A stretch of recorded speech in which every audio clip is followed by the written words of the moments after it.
नमस्कार, आप सभी का बहुत स्वागत है साधना न्यूज में और मैं हूं आपके साथ मनीष कुमार। राजधानी भोपाल में निजी कंपनी में धोखाधड़ी कर करोड़ों की हेराफेरी करने का एक गंभीर मामला सामने आया है। Sink Water Tech private limited company के डायरेक्टर विजय तिवारी ने क्राइम ब्रांच भोपाल में शिकायत दर्ज कराई है।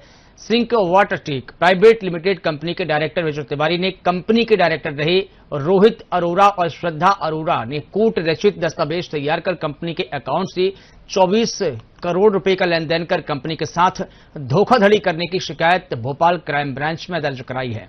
दरअसल विजय तिवारी और रोहित अरोरा ने Sink Water Tech private limited company की शुरुआत की थी। कंपनी में दोनों 50-50% के पार्टनर थे, लेकिन रोहित अरोरा और उसकी पत्नी श्रद्धा अरोरा ने बेटी को विदेश भेजने के लिए कंपनी से 24 करोड़ की धोखाधड़ी की है। विजय तिवारी ने कहा कि कंपनी के अकाउंटेंट के साथ मिलकर कंपनी के 24 करोड़ रुपए रोहित अरोरा की मां की कंपनी वीवी के अकाउंट, परिवार के अकाउंट और दोस्तों के अकाउंट में ट्रांसफर करा लिए हैं। इस दौरान बाकायदा फर्जी दस्तावेज बनाकर ओटीटी बंद कराया गया। विजय तिवारी ने बैंक की कार्य नीतियों पर भी सवाल खड़े किए हैं। उन्होंने कहा कि चार डायरेक्टर होने के बावजूद भी एक डायरेक्टर के साइन से बैंक ने कैसे अकाउंट में बदलाव किया। वहीं भोपाल क्राइम ब्रांच ने मामले में एफआईआर दर्ज करते हुए जांच शुरू कर दी है। फिलहाल आरोपी दंपति रोहित अरोरा और श्रद्धा अरोरा दोनों ही फरार है। क्राइम ब्रांच की टीम दोनों की तलाश कर रही है।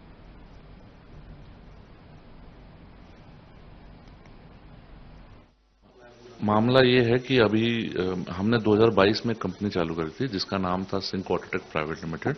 ये गवर्नमेंट के जो प्रोजेक्ट्स हैं, जल निगम, पीएचई, अर्बन डेवलपमेंट, उसमें काम करते थे और जो भी ईपीसी कॉन्ट्रैक्टर हैं उनसे काम लिया करते थे।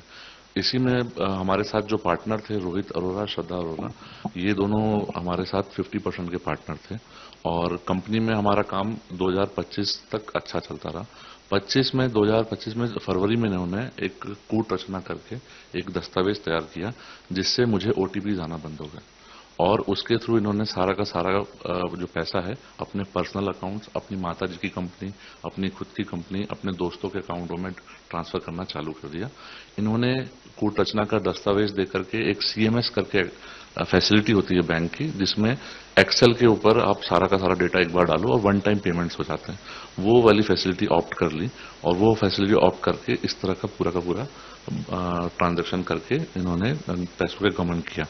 साथ ही साथ जब मुझे इसका ज्ञान हुआ तो मैंने फैक्ट्री जाकर के जहां हमारा गोडाउन था वहां मटेरियल की जांच करने की कोशिश करी तो वहां इन्होंने मेरे ऊपर ट्रेसपास का केस लगाया, जो कि सतलापुर थाने में रजिस्टर करने के लिए आवेदन दिया गया था।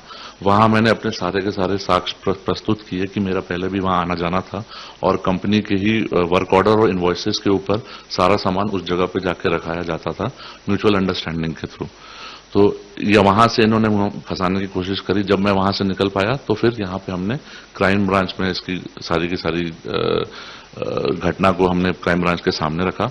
उन्होंने उसके ऊपर तफ्तीश जैसे ही चालू करी तो इन्होंने एक परिवार लगा दिया कोर्ट के थ्रू, जिसके थ्रू हम एफआईआर नहीं कर पाए।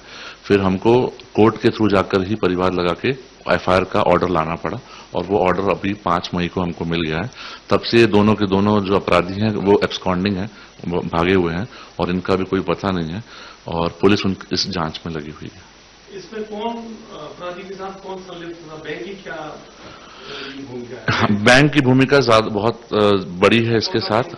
Kotak Mahindra bank Arera colony branch है, इसमें कार्यरत था, जिसमें हमारा अकाउंट था और वहां पे कभी भी कोई भी अगर चेंजेस किसी कंपनी के द्वारा किए जाते हैं तो एक बोर्ड रेजोल्यूशन प्रस्तुत किया जाता है। उस बोर्ड रेजोल्यूशन के लिए पहले आपको एक नोटिस भेजना होता है, सारे के सारे बोर्ड मेंबर उसमें बैठते हैं, फिर उसमें एक प्रपोजल रखा जाता है, उस प्रपोजल को पास किया जाता है और फिर एक board resolution CS company secretary और आरओसी में के सामने साइन होता है और आरओसी में अपलोड होता है। उस डॉक्यूमेंट को ही तभी मान्य किया जाता है। बैंक ने बिना इस डॉक्यूमेंट को चेक किए एक्सट्रैक्ट ऑफ बोर्ड मीटिंग के थ्रू, जिसमें तीन जो बोर्ड मेंबर्स हैं उनके साइन के बिना एक ही बोर्ड मेंबर यानी कि रोहित अरोरा के साइन के ऊपर उसको एक्सेप्ट कर लिया और सारे के सारे जो फैसिलिटी है वो उनको प्रोवाइड कर दी गई, जिससे मुझे ओटीपीज आना बंद हो गए और इसका इस्तेमाल करके इन्होंने सारा का सारा पेमेंट अपने अकाउंट्स में ट्रांसफर कर दिया।